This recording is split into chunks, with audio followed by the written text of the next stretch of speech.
사랑의 하나님 감사합니다. 오늘도 함께 모여 수요 기도회로 하나님께 찬양 올려드리게 하신 감사합니다. 우리가 찬양할 때에 우리의 마음이 기쁘게 하시고 우리 하나님도 기쁘게 받아 주옵소서. 예수님 이름으로 기도드리옵나이다. 아멘. 546장을 찬양하신 후에 우리 박은경 집사님 나오셔서 기도해 주시겠습니다. 546장입니다.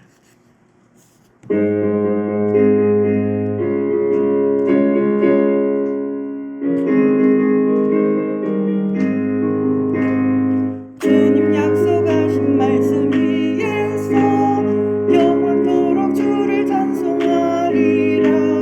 소리 높여 주께 영광 돌리며 약속 믿고 굳게 서리라. 굳게 서리 영원하신 말씀 위에 굳게 서리 굳게 서리 그 말씀 위에 굳게 서리라. 주님 약속하신 말씀 위에서 세상 염려 내게 엄습할 때에 용감하게 힘써 싸워 이기며 약속 믿고 굳게 서리라. 굳게 서리 영원하신 말씀 위에 굳게 서리 굳게 서리 그 말씀 위에 굳게 서리라. 주님 약속하신 말씀 위에서 영원하신 주의 사랑이 믿고 성령으로 힘써 싸워 이기며 약속 믿고 굳게 서리라. 굳게 서리 영원하신 말씀 위에 굳게 서리 굳게 서리 그 말씀 위에 굳게 서리라. 주님 약속하신 말씀 위에서 성령 인도하는 대로 행하며 주님 품에 항상 안식 얻으며 약속 믿고 굳게 서리라. 굳게 서리 영원하신 말씀 위에 굳게 서리 굳게 서리 그 말씀 위에 굳게 서리라. 아멘. 사랑하는 하나님, 이 시간 하나님의 은혜로 예배의 자리에 섭니다. 우리의 모습으로는 그 어떤 모양으로라도 하나님 앞에 예배할 수 없지만 우리를 사랑하시되 끝까지 사랑하시는 그 사랑의 십자가 능력을 믿으며 예배로 나아가려고 합니다. 하나님 은혜 내려 주옵소서. 세상의 삶 속에서 우리를 구별하시고 특별하다 말씀하시는 하나님의 그 사랑이 그저 당연하다 생각하며 내가 하나님 앞에 예배할 수 있음이 당연하다고 그렇게 생각했던 우리의 겸손하지 못함, 오만함을 회개하오니 주님 용서하여 주옵소서. 코로나19 시대에 우리가 예배할 수 없고 모일 수 없음이 대부분의 사람들이 다 그렇게 하듯이 세상을 따라 예배하려 했던 모습이 우리 안에 있었음을 고백하오니 하나님 아버지 용서하여 주옵소서. 아멘. 하나님은 좁은 길로 가라 하셨지 넓고 큰 길로 가라 말씀하지 않으셨음을 우리가 다시 한번 생각하게 하시고 아멘. 이제는 우리의 시선이 우리의 마음과 믿음이 좁은 길 주님이 걸어가셨던 그 길을 택할 수 있는 믿음을 부어주옵소서. 아멘. 주님 우리 연약합니다. 그래서 이 시간 더욱더 간절히 성령님을 의지합니다. 예배하는 우리 한 사람 한 사람 성령님 찾아오셔서 마음을 열게 하시고 우리의 시선이 우리의 예배가 오직 주님께만 향하게 하여 주옵소서. 아멘. 이제 말씀을 들으려고 합니다. 한 주간 기도하며 말씀을 선포하시는 조은명 목사님께 성령님 기름 부어 주옵시고 아멘. 영과 육이 늘 강건하게 항상 은혜 내려 주옵소서. 아멘. 선포되어지는 말씀을 사람의 소리가 아닌 하나님의 말씀으로 들려지게 하시고 그 말씀을 통해 혼과 육과 골수를 쪼개어 내가 만족하는 예배가 아닌 오직 주님이 받으시는 예배가 되게 하여 주옵소서. 아멘. 말씀 선포 후에 나라와 민족, 담임 목사님 청빙, 환우들을 위한 그 외의 여러 기도 제목의 중보 기도로 나아갈 때 하늘의 문을 여셔서 우리 중보의 기도가 하늘에 닿아 기도하는 자나 기도받는 자나 다 같은 기적의 은혜를 누리게 하여 주옵소서. 아멘. 오직 우리들의 입술에 합당한 기도의 말씀을 선포케 하여 성령님이 주장하시는 기도회가 되게 하여 주옵소서. 아멘. 오늘도 우리의 예배를 받으시길 원하시며 우리를 사랑하신다 말씀하시는 그 하나님의 사랑에 감사하여 드려지는 예배 위에 하나님 영광 받아 주옵소서. 아멘. 우리를 살리시는 예수 그리스도 이름으로 기도드리옵나이다. 아멘. 아멘.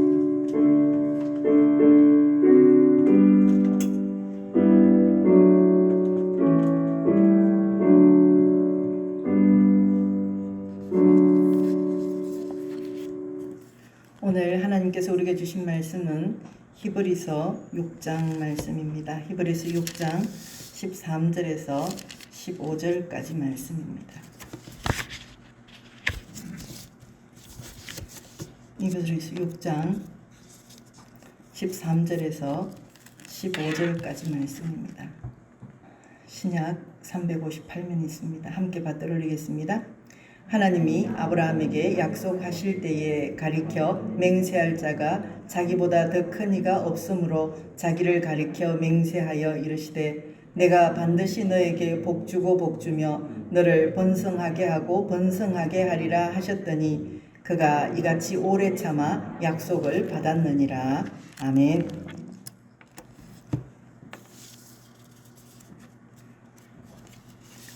오늘도 하나님 앞에 나오신 여러분을 많이 축복합니다. 하나님의 은혜와 평강이 그리고 기쁨이 여러분 가운데 가득하시길 바랍니다. 기도는 끝까지 하는 겁니다. 중간에 쉬고 그러지 않고 포기는 배추 셀 때만 포기하고 끝까지 기도를 해서 좋은 응답 받으시기 바랍니다. 오늘은 수요일 오전 아침부터 똥에 대한 문제를 얘기를 하려고 합니다. 산업혁명 이후에 대단히 공장이 막 생겨나면서 도시가 생겨났습니다. 그리고 일자리를 찾아서 사람들이 막 몰려들면서 유럽 전역과 미국 대도시들이 이제 그때 생겨나기 시작을 했습니다.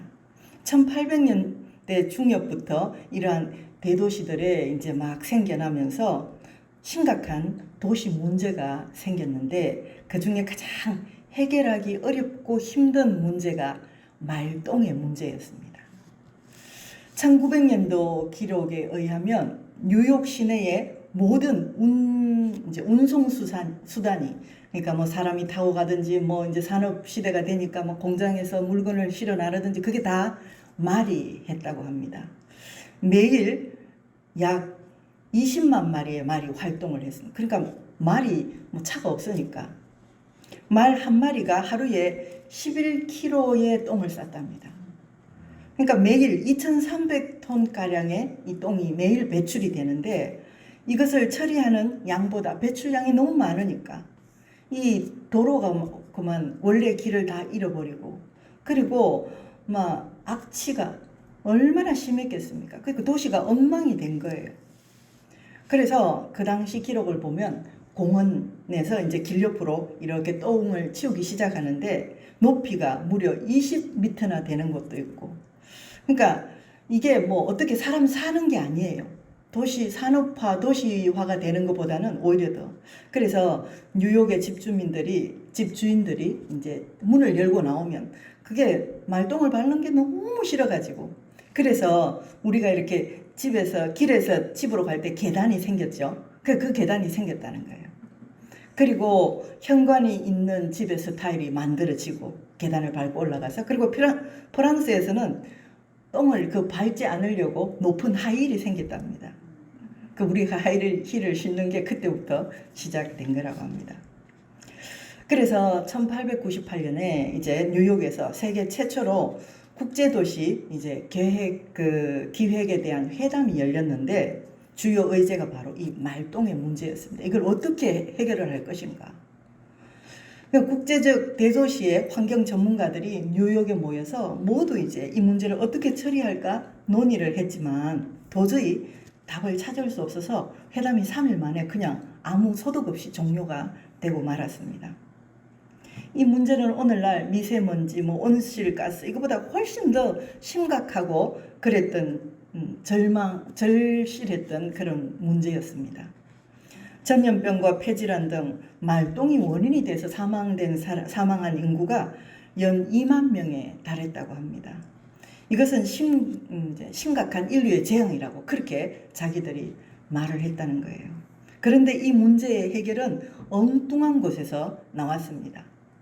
전차와 자동차의 발명 덕분에 어느 순간 그만 말들이 거리에서 싹 사라지고 이 문제가 그냥 해결이 되어 버렸습니다. 자동차는 1700년대부터 있었지만 이 1908년에 이르러서 200년 뒤에 이제 헨리 포터가 모델 T를 내놓으면서 자동차의 대중화 시대가 열렸습니다. 이 포드는 차의 모든 부속품을 이제 표준화를 시켰습니다. 그리고 혁신적인 조립 라인을 만들어서 노동 강도를 높여가지고 대량 생산을 해서 원가를 절감했습니다. 그러자 사람들이 앞다투어서 이제 포드 T형의 자동차를 이제 구매했습니다. 그리고 자동차 대중화가 이루어지면서 고민스럽던 문제가 단박에 풀려 버렸습니다. 이렇게 시간이 지나서 이제 문제가 해결이 됩니다. 그 당시는 해결이 잘 되지 않았지만 하나님의 때를 기다려야 하는데요. 10대 아이들이 여드름이 나면 막 짜고 좀 난리를 치지요. 그래도 그게 정말 잘 안 가라앉아서 그러는데 시간이 많이 지나면 세월이 많이 흐르면 40대가 돼서도 그렇게 여드름 때문에 고생하는 사람이 있습니까? 아무도 없지 그죠? 시간이 지나면 해결이 됩니다. 뜨거운 여름 막 부채질을 하고 에어컨을 돌리고 선풍기를 켜고 난리를 쳐도 이게 더위를 아무리 못 견딘다 해도 시간이 지나면 여름은 자연히 고개를 숙이고 가을이 오고 아무리 추운 겨울도 또 시간이 지나면 곧 더워집니다. 이렇게 계절도 때가 있듯이 다 때가 있다는 거예요. 그래서 우리가 해서 안 될 때가 있습니다.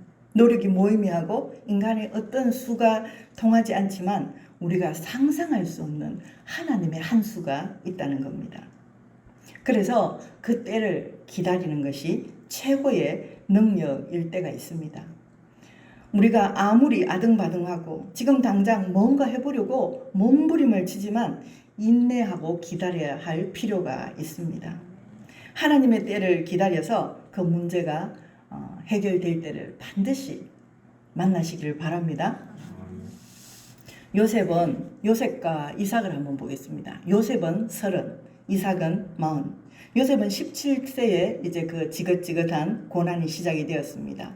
형들에 의해서 애굽으로 노예로 팔려갔고 정말 성실하게 일했는데도 오히려 누명을 쓰고 감옥에 갇혔습니다. 요셉에게 17에 시작된 고난이 거칠 줄 모르더니 숨이 막혀 끝나지 않는 정말 자기 삶의 문제라고 생각했겠지만 우리가 성경을 통해서 그 인생을 들여다보면 끝이 보이고 조금만 기다리려고 말해주고 싶어집니다. 요셉은 모르고 그렇게 힘들었지만 우리는 성경을 보면서 알 수 있잖아요. 창세기 41장 46절에 보니까 요셉이 애굽 왕 바로 앞에 설 때에 30세라. 그가 바로 앞을 떠나 애굽 온 땅을 순찰하니. 아멘. 요셉이 애굽의 총리가 될 때 그의 나이가 30세라고 기록되어 있습니다. 그러니까 그때가 되면 17세부터 13년 동안 정말 쉴 틈 없이 몰아쳐서 고생을 했지만 그 복잡하고 풀리지 않는 관계의 문제, 삶의 문제가 순식간에 쉽게 풀려버렸습니다.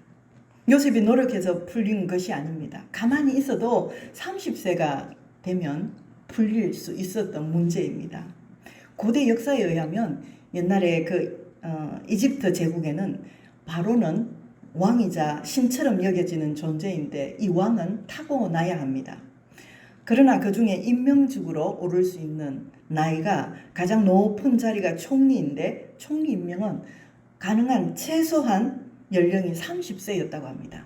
그러니까 하나님께서 애굽의 총리를 요셉을 만들기 위해서는 30살까지는 가야 되는 거였어요. 그러니까 그 시간이 이제 어려운 글을 했지만 하나님께서는 애굽의 총리가 된다고 해도 그 총리가 그냥 낙하산으로 해서는 될 리가 없죠. 밑바닥부터 온 어려움의 삶을 다 거쳐서 올라가야지 잘 감당할 수 있기 때문에 하나님은 이제 훈련을 시킨 거겠죠. 그러니까 요셉이 30세 될 때까지 기다려야 했던 것입니다. 참 정확하신 하나님이십니다. 이삭은 우리가 잘 알다시피 40세에 결혼을 했습니다. 요즘도 40살 하면 조금 늦은 나이죠. 그런데 이삭이 살 당시에는 결혼 적령기가 10대 중반부터였습니다. 그러니까 40세면 결혼을 포기한 결혼 포기자였지요. 그렇게 보였을 것입니다. 그래도 이삭은 느긋하게 묵상하면서 하나님의 때를 기다렸는데 40살이 되자 하나님은 최고의 신부감 리브가를 예비하셨다가 그에게 보내주셨습니다. 만약 이삭이 조급해서 제 힘으로 뭔가 해보려고 억지로 결혼을 하려고 했다면 어떻게 됐을까요? 리브가는 갓난아기거나 태어나지도 않았거나 아마 만나지 못했을 것입니다. 우리는 모르지만 하나님께서 계획하시고 예비하신 뜻이 있고 또 내 힘과 능력이 아니라 하나님의 예정하심으로 간단히 풀릴 때가 있는데 그 때를 기다려야 한다는 겁니다. 그 때를 기다릴 수 있는 것이 바로 인내라고 부르는 믿음의 가장 강력한 힘입니다. 그런데 아브라함을 한번 보겠습니다. 아브라함은 15년을 못 기다려서 이제 하갈을 드립니다. 돈도 있고 영향력도 있지만 늘 자식을 얻기 위해서 간절히 바랐던 아브라함은 100살이 되자 그가 무슨 노력을 해서가 아니라 하나님이 딱 하나님의 때에 약속대로 이삭을 얻게 하셨습니다. 성경에 보면 히브리서 우리 6장 15절 오늘 본문 말씀 보면 그가 이같이 오래 참아 약속을 받았느니라 그렇게 말씀하고 있습니다. 아브라함이 절실한 문제를 풀어낸 비결은 바로 오래 참음이었습니다. 오래 참음도 능력입니다. 대부분 참지 못해서 조급함을 내고 그러는데요. 기다림의 시간은 무능하고 무기력해 보일 수도 있지만 기다릴 만큼 강력한 무기도 없습니다. 하나님께서 역사하실 때 하나님의 때를 기다리는 인내가 성도의 힘과 능력입니다. 그러나 우리의 마음은 인내가 정말 어렵습니다. 뭐라도 하지 않으면 큰일 날 것 같아서 내 힘으로 뭔가 해보려고 하다가 사건이 터지고 맙니다. 아브라함도 이런 실수와 아픔이 있었습니다. 창세기 15장에서 아브라함은 이미 약속을 주셨는데도 불구하고 아브라함은 이 약속을 받고도 믿지 못하고 그 때를 기다리지 못해서 창세기 16장에서 보면 하갈을 첩으로 드리는 인간적인 방법을 씁니다. 창세기 16장 3절에 보면 제가 읽어드리겠습니다. 아브라함의 아내 사레가 그 여종 애굽 사람 하갈을 데려다가 그 남편 아브라함에게 첩으로 준 때에는 아브라함이 가나안 땅에 거주한 지 10년 후였더라. 아멘. 아브라함이 가나안으로 올 때가 75세였으니까 하갈과 동침한 때는 85세입니다. 15년만 더 기다렸으면 이제 순조롭게 이삭을 낳을 수 있는데 그 기다리지 못해서 일 때문에 이렇게 문제가 터져 버렸습니다. 창세기 16장 4절 6절에 또 보면 한번 찾아볼까요? 창세기 16장 말씀입니다. 4절하고 6절을 4절하고 6절을 한번 같이 읽습니다. 아브라함이 하갈과 동침하였더니 하갈이 임신함에 그가 자기의 임신함을 알고 그의 여주인을 멸시한지라. 아브라함이 사라에게 이르되 당신의 여종은 당신의 수중에 있으니 당신의 눈에 좋을 대로 그에게 행하라 하며 사레가 하갈을 학대하였더니 하갈이 사레 앞에서 도망하였더라. 아멘. 이렇게 기다리지 못하니까 긁어 부스럼되는 문제가 더 복잡해지게 되었습니다. 내 인생과 교회 안에서도 하갈이 얼마나 많은가. 손 안 대고 기다리면 되는데 그거를 자꾸 만져서 곪고 터지고 상처가 되는 그런 영적인 여드름이 얼마나 많은가. 그런데도 아직 끝이 아니었습니다. 100살에 이삭이 태어나서 모든 문제가 해결될 줄 알았더니 하갈의 일로 또 다른 문제가 또 생겼습니다. 창세기 21장 9절에서 11절을 또 한번 보겠습니다. 창세기 21장입니다.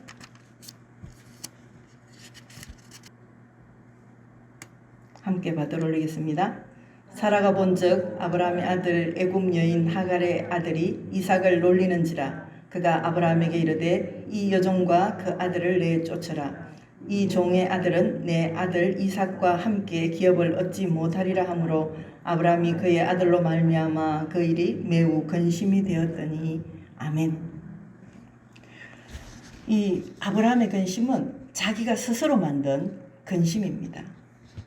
기다렸으면 될 것을 만지고 긁고 이렇게 상처를 내고 또 다른 문제로 근심하며 살아가는 것입니다. 영적인 거울과도 같이 우리의 삶도 정말 많이 닮았습니다. 우리 인생에 하갈이 있어서는 안 됩니다. 복잡하고 문제가 어려워 보여서 내가 나서야 할 것 같아도 뭔가 해야 할 것 같아도 때로는 가만히 기다리는 것이 하나님의 명령이고 가장 멋진 하나님의 방법일 수도 있습니다. 기다리지 못해서 문제를 낳고 후유증이 생기고 그로 인해 또 다른 문제와 아픔이 파생되지 않기를 바랍니다. 그뿐만이 아닙니다. 광야의 또 금송아지도 마찬가지죠. 출애굽기 32장의 금송아지 사건도 기다리지 못해서 영적 상처를 낸 사건입니다. 모세가 시내산에 올라가서 금식하면서 막 하나님께 말씀을 받고 있었습니다. 그런데 40일만 기다리면 되는데 이스라엘 백성들은 이것을 기다리지 못해. 우리를 끌고 나온 모세가 지금 어디 있는지 행방도 묘연하고 아무래도 실종된 것 같다. 지도자가 없으니까 이제 우리는 모세 대신에 대체할 그런 신을 만들어라 하면서 아론을 막 종용해가지고 자기들의 금고리를 빼와서 그것으로 만든 금송아지를 만들었습니다. 40일만 기다리면 되는데 그럼에도 불구하고 자기들이 뭔가 해야 될 것 같은 막 조급함이 있었던 거예요. 우리도 이런 거 정말 많이 느끼죠. 뭐 좀 기다려야 될 것도 있는데 자꾸만 뭐를 해야 될 것 같은 이 조급함이 불신앙입니다. 정신분석학자 칼 융은 조급함은 마귀에서 나온 것이 아니라 그 자체가 마귀다. 그렇게 말했습니다. 마귀는 우리를 조급하게 합니다. 좀 하나님의 사람으로서 이삭처럼 말씀을 묵상하며 느긋하게 기다리면 정말 다 결혼 포기자로 보고 다 사람들이 놀렸을 법한데도 가장 최고의 신부감 리브가를 갖다가 하나님은 주셨습니다. 최고의 선물을 기다리고 준비하고 기다리시는데도 불구하고 이 마귀는 우리를 자꾸만 조급하게 해서 일을 그르치도록 아브라함도 이렇게 힘들게 만들었습니다. 그러나 하나님은 기다려라, 인내해라 그렇게 말씀하십니다. 내 안에 하갈을 들이지 말고 금송아지를 내 안에 만들지 말고 나의 인간적인 방법을 쓰지 않고 살아가는 우리 모두 되시기 바랍니다. 그뿐만이 아닙니다. 사울은 정말 조급했습니다. 그러나 다윗은 끝까지 기다릴 줄 아는 사람이었습니다. 요즘 계속 새벽에 이 사울, 다윗 이렇게 다 말씀이 나가고 있습니다. 사울왕은 기다리지 못해서 실패한 사람입니다. 블레셋이 쳐들어왔는데 너무나 위급했습니다. 정말 당시 가장 강력한 무기였던 병거가 3만, 마병은 6천. 이런 많은 이제 막 그 적군들이 쳐들어오고 백성은 마치 해변의 모래처럼 엄청나게 많았다고 합니다. 그러니까 이 사울이 얼마나 마음이 조급했겠습니까? 사무엘이 와서 출정식 제사를 드려야 싸움에 나갈 텐데 약속된 7일이 되어도 오지 않았습니다. 정말 너무나 많은 적군이 옥죄해 오고 백성은 흩어지기 시작하니까 사울이 조급해져서 7일째 되는 날 자기가 직접 제사를 드려버렸습니다. 그런 결국 정말 끝까지 참는다는 게 인내가 가장 어려운 거예요. 절제, 인내가 가장 어려운 거예요. 결국 인내하지 못하고 명령을 어김으로 왕관을 빼앗기고 하나님께 버려진 인생이 되었습니다. 저 같아도 그렇게 할 것 같은데 그게 뭐 그렇게 그게 안 된다는 거예요. 하나님은 끝까지 그래서 순교자가 생기는 거죠. 그 끝에 끝까지 그 때문에. 반면에 기다림을 가장 잘한 사람은 다윗입니다. 다윗은 사울처럼 죄도 있었고 실수도 많았지만 하나님의 뜻 앞에서 멈추는 사람이었습니다. 그래서 하나님의 뜻대로 열심히 골리앗과 싸우고 원수 대적 블레셋과 싸웠지만 칭찬과 영광 대신 사울 왕의 시기와 질투를 받게 됩니다. 툭하면 사울을 죽이려고 창을 집어던지고 계속해서 죽여오는 사울을 다윗은 뭔가를 해야만 문제가 풀릴 것 같은데 그럼에도 불구하고 또 진짜로 하나님께서 기회를 주셨습니다. 사울을 죽일 수 있는 기회를 주셨는데도 다윗은 그렇지 않았습니다. 사울이 다윗 앞에서 곤히 잠들어 내가 결심만 하면 죽일 수 있는 상황을 만났습니다. 그런데도 다윗은 2번이나 사울을 안 죽이고 그냥 나옵니다. 이것이 인내입니다. 지금은 하나님의 때가 아니고 이것은 하나님의 방법이 아니기 때문에 내가 충분히 할 수 있는데도 하지 않고 기다리는 것. 너무 무기력하고 무능해 보이지만 그는 자기 손으로 사울을 죽이지 않았고 그냥 돌아서서 하나님의 때를 기다렸습니다. 우리도 뭔가 성급하게 인간적으로 움직이려 했다면 급한 생각과 발걸음을 멈추기를 바랍니다. 인내는 축복을 얻을 통로와 축복을 지킬 힘이 됩니다. 이제는 하나님의 때와 역사를 기다리는 모두 되시기 바랍니다. 히브리서 10장 36절에 보니까 제가 읽어드리겠습니다. 너희에게 인내가 필요함은 너희가 하나님의 뜻을 행한 후에 약속하신 것을 받기 위함이라. 하나님은 우리에게 오래 참으면 정말로 큰 복을 주시겠다고 반드시 약속을 하셨습니다. 그렇기 때문에 기다려야 된다는 거 정말 중요합니다. 그래서 기다림이 은혜. 기다리면 오래 참아 인내하면 반드시 번성하며 복을 주시겠다고 말씀하셨습니다. 우리가 하나님의 뜻을 행한 후에 하나님의 약속하신 축복을 받기 위해 인내가 필요하다고 말씀하십니다. 그러니 기다리라. 오늘 이렇게 힘들고 도저히 끝나지 않을 것 같아도 고난은 지나갈 것이라. 그래서 이 또한 지나가리라 그런 말씀 굉장히 많이 하죠. 그것처럼 이런 말이 답답하고 복잡한 문제가 풀리면 반드시 그날이 오게 되어 있습니다. 조금만 더 힘을 내시기 바랍니다. 지금은 절대 풀리지 않을 것 같아도 하나님이 해결하실 그때는 한꺼번에 확 열린다는 거예요. 복 주고 복 주며 반드시 너에게 복 주는 그 시간이 온다는 말씀입니다. 우리는 잘 기다려서 하나님의 때에 하나님의 방법으로 우리를 축복하시도록 기다림의 은혜를 누리는 우리 모두 되시기 바랍니다. 사랑의 하나님 감사합니다. 하나님 오늘도 하나님 말씀 앞에서 하나님은 우리 인생을 축복하셔서 반드시 복 주고 복 주신다고 말씀하셨습니다. 아브라함도 오래 참아 기다렸다고 하셨습니다. 하나님 우리에게도 오래 잘 참는 인내의 은혜를 더하여 주시옵소서. 그리하여서 우리가 더욱 성숙한 믿음으로 나아갈 수 있도록 인도하여 주시고 반드시 복 주시는 하나님을 바라보며 기다림의 은혜를 누리는 우리 모두 복된 인생이 되도록 은총을 더하여 주옵소서. 예수님 이름으로 간절히 기도드리옵나이다. 아멘. 다 같이 기도를 하겠습니다. 말씀을 생각하면서 기도하겠습니다. 하나님 기다림의 은혜를 주옵소서. 인내의 은혜를 주옵소서. 우리 가운데 하갈을 만들지 말고 정말 조급함을, 그 사단이 우리를 틈타지 못하도록 하나님 기다림의 은혜를 주옵소서. 말씀을 생각하면서 기도해 주시고요.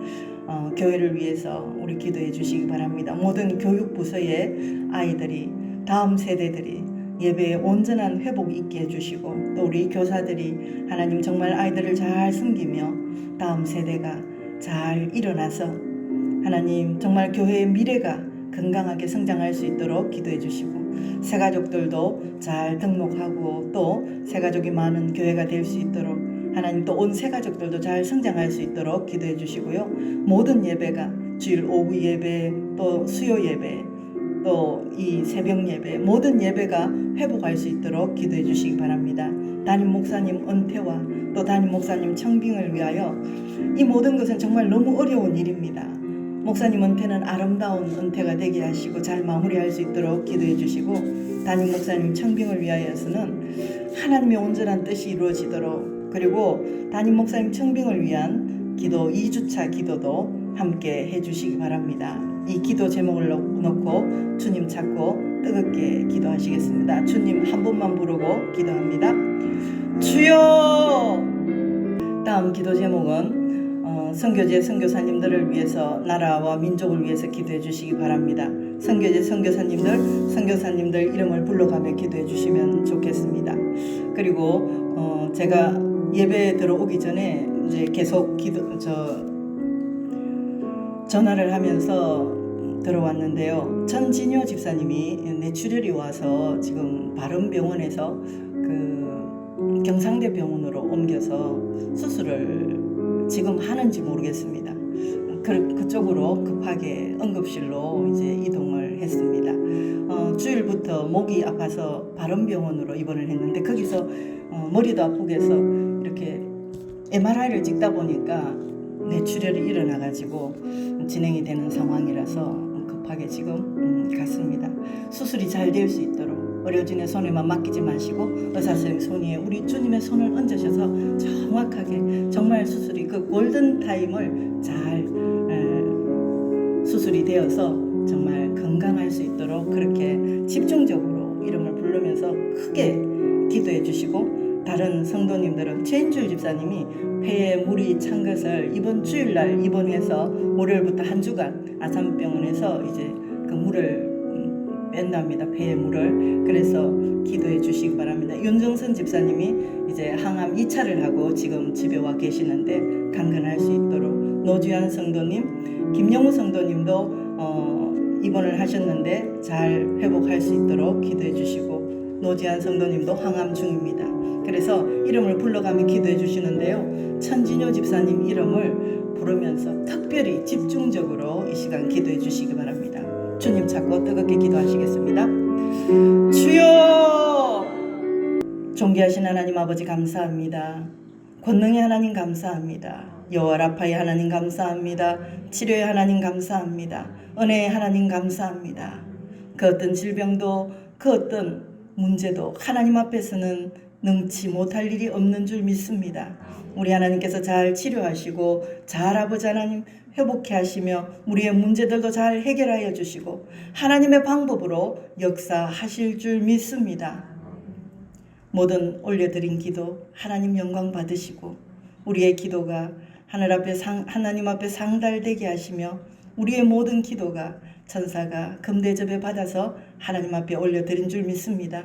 하늘 보좌를 흔드는 기도로 늘 승리하는 우리 모두 되도록 역사하여 주옵소서. 너무도 감사드리며 예수님 이름으로 간절히 기도드리옵나이다. 아멘. 이제는 우리 주 예수 그리스도의 은혜와 하나님 아버지의 무한하신 사랑하심과 성령의 위로 역사 교통하심이 축복하심이 여기 앉은 주의 거룩한 백성들 머리머리 위에와 우리의 가정과 직장과 사업장 위에 우리 교회 위에 이 나라 이 민족 위에 선교지의 선교사님들 위에 마음껏 복에 복을 더하시기를 간절히 축원하옵나이다. 아멘.